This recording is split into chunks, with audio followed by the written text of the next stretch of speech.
You could hear the thunder before you saw it. Locals near Subic Bay looked up in shock as a U.S. Air Force C-17 Globemaster III, one of the world's largest military aircraft, came roaring out of the sky and landed at the former U.S. naval base without any public announcement. It wasn't part of any large-scale drill, no parade, no ceremony, just a sudden, deliberate, and powerful arrival.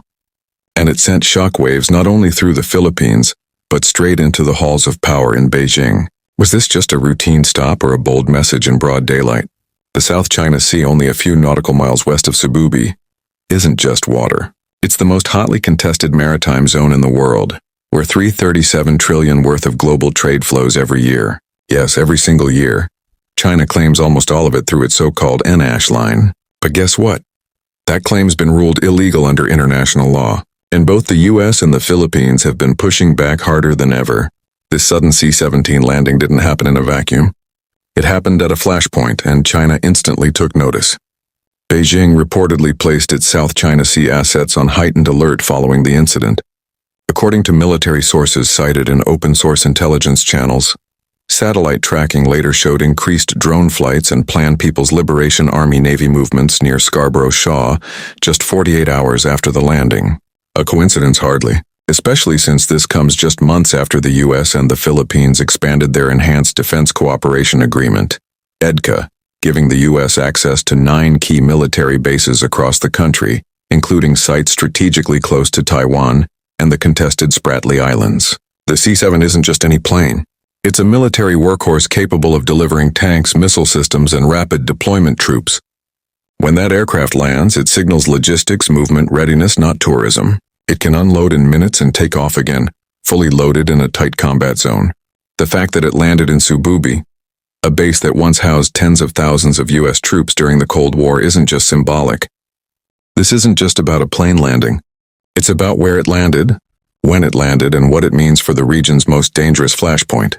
Let's talk about Subic Bay. Not just any port, but a place soaked in military history. With its deep natural harbor and prime location near the South China Sea, Subic was once the largest U.S. naval base in Asia, and second only to Pearl Harbor globally, before its closure in 1992. From World War II to the Korean and Vietnam Wars, Subic Base served as a vital launchpad for American military power across the Pacific. And now in 2025, history is coming full circle. Subic is rising once again, not as a formal U.S. base, but as a critical rotational and logistics hub under the Enhanced Defense Cooperation Agreement, EDCA, between the U.S. and the Philippines.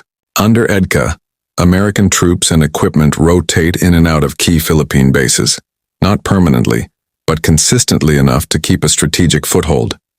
And Subic's recent activity, especially the arrival of a heavy C-7, is a prime example of that resurgence. It's no coincidence Subic offers quick access to Scarborough Shoal, the Spratlys, and even Taiwan's southern coast. All areas where tensions are climbing fast. Every landing here is calculated, and the presence of a C-17 means things are being moved, planned, and prepared. If you're in Beijing and you see a C-17 land in Subic, you're not thinking about logistics. You're thinking, what are they bringing and who's next? Now let's clarify the term shock landing. Was this a mechanical emergency or crash? No.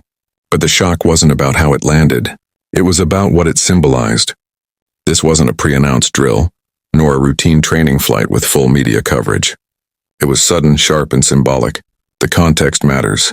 The Philippines and the U.S. are currently running Balikatan 2025, their largest joint military exercise to date, involving thousands of U.S. and Filipino troops, F-35 stealth fighters, warships, tanks, drones, and heavy-lift aircraft, including the C-7. This massive exercise is a display of force and friendship, a reminder that Manila and Washington are locked in step, shoulder to shoulder. But that's not all.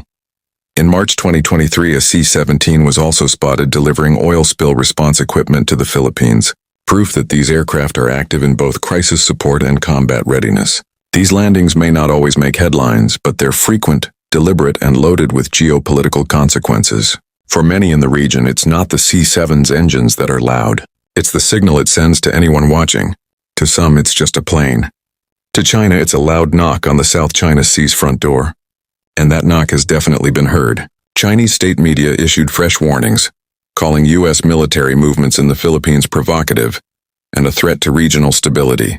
Beijing has since increased PLA Navy patrols, activated early warning radar systems, and launched combat readiness drills around the Paracels and Spratlys. The tension is no longer creeping.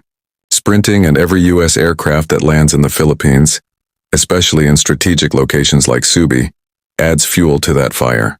To the average viewer, the landing of a single American plane in the Philippines might seem routine, but to Beijing, it's far from normal. In fact, every C-17 landing, every joint drill, every U.S. flag flown beside the Filipino one is seen as a direct threat to China's claim over the South China Sea. It's no longer about freedom of navigation, it's about control. And China believes that the Philippines, by deepening ties with Washington, is challenging that control head-on. And they're not quiet about it. China has issued 7 formal diplomatic protests this year alone, all aimed at blocking U.S. military involvement in the Philippines. Even joint patrols with India were enough to trigger a response from the PLA's Southern Theater Command, which placed its forces on high alert just days after those drills. China's state media went even further, accusing Manila of catering to extraterritorial forces to stir up chaos in the region.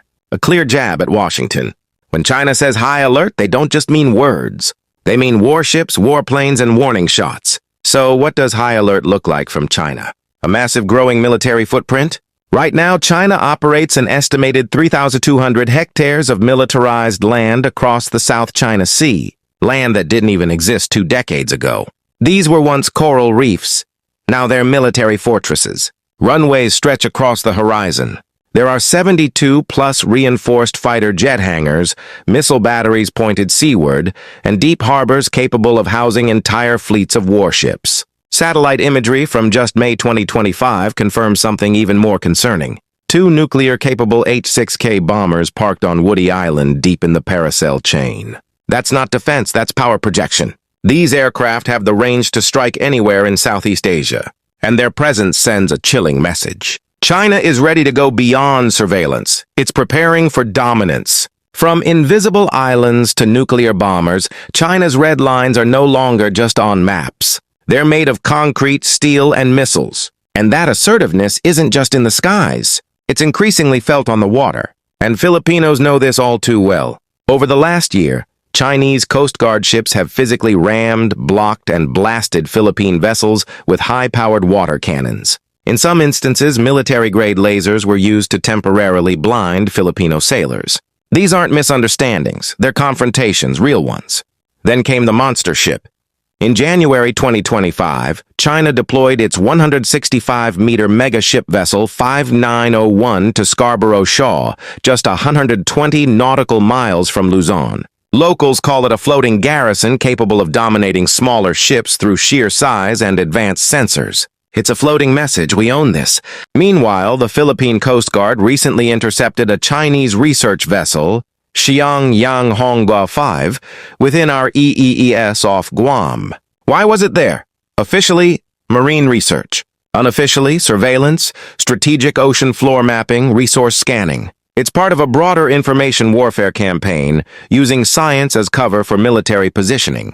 And it doesn't stop there. The PLA's Southern Theater Command has also accused Philippine military aircraft, including C-208s and Nomad N-22s, of illegally intruding into Chinese claimed airspace near the Spratlys Nancha Kunda. China claims to have tracked, warned, and expelled them. But the Philippines rejects these accusations outright. Why? Because these flights were within the Philippines' own exclusive economic zone, not China's. China says it's being provoked. But Filipinos ask, how can we intrude into our own backyard? The result of all this, a region on edge. Every movement by the U.S., even a single aircraft, leads to an aggressive Chinese counter-move. Every Filipino patrol becomes a gamble. And as both powers dig in, the South China Sea, once just a trade route, is now a battleground of pride, power, and presence. The South China Sea isn't just a body of water anymore. It's a chessboard of global power. And each move, whether a landing, a patrol, or a protest, threatens to tip the board. Analysts across Asia and the West now agree. This region is the single most likely flashpoint for a modern war between superpowers. The fragile balance between peace and provocation is thinning, especially with recent U.S. and Philippine military maneuvers occurring in waters that China considers its own backyard. One wrong turn, one misread signal, and a clash could spiral into full-blown confrontation, especially near Taiwan or disputed islands like the Spratlys and Paracels. And while Southeast Asian nations crave peace, many are now walking a tightrope, trying to balance economic ties with China while relying on U.S. support for security. That balancing act is becoming harder by the day. We're not just watching history happen. We're standing in the middle of the battlefield before the first shot is fired. At the heart of America's playbook in this high-stakes game is something called integrated deterrence. It's not just about having more ships or troops. It's about building a web of firepower across the first island chain to hem in China's naval and air reach. The recent C-17 landing at Subic Bay wasn't an isolated event. It's part of a larger strategy to roll out mobile missile platforms, such as HIMARS and the Typhoon system, across allied territories like the Philippines, Japan, and Guam. As one defense analyst put it, this growing network of mobile missile systems distributed across allied territories is key to a strategy aimed at boxing in China's navy within the first island chain. And the U.S. isn't alone. It's ramping up joint exercises with allies like Japan, Australia, and India, building an informal alliance to counterbalance China's rise. It's not just the U.S. and China anymore. The whole Indo-Pacific is choosing sides, quietly or boldly.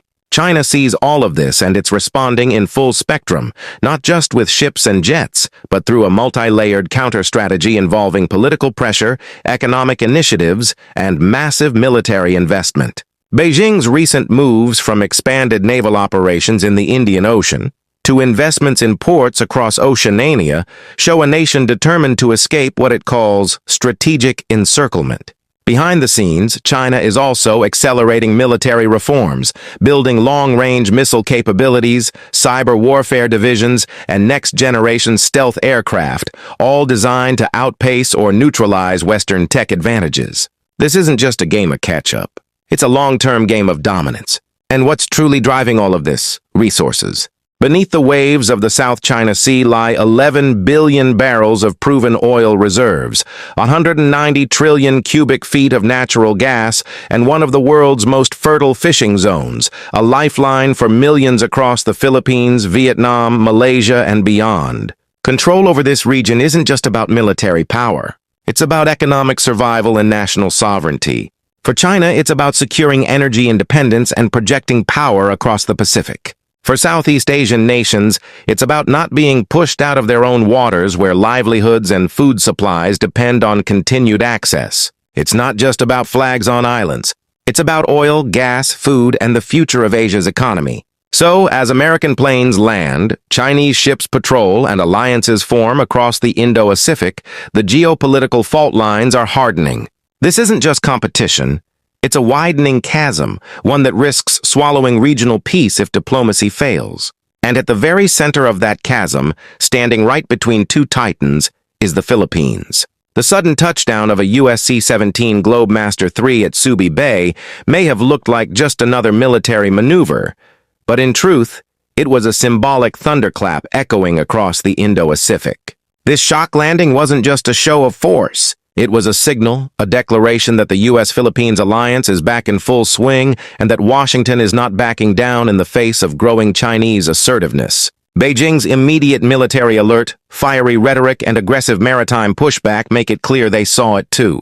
And they're responding not with diplomacy but with deployments. From warships to bombers, China's counter-strategy is expanding, making the South China Sea feel more like a ticking time bomb than ever before. This single moment, one aircraft landing on a historic base, has become part of a larger wave of reshaped alliances, defense agreements, and strategic deployments stretching across the Indo-Pacific. It's not just about the Philippines anymore. It's about a fundamental shift in regional power dynamics, where smaller nations are being pulled into the orbit of a growing rivalry between superpowers. And as both the U.S. and China dig in, the region becomes more militarized, more volatile, and more vulnerable to a dangerous miscalculation. What started with one plane could end with a flash unless the world listens before it's too late.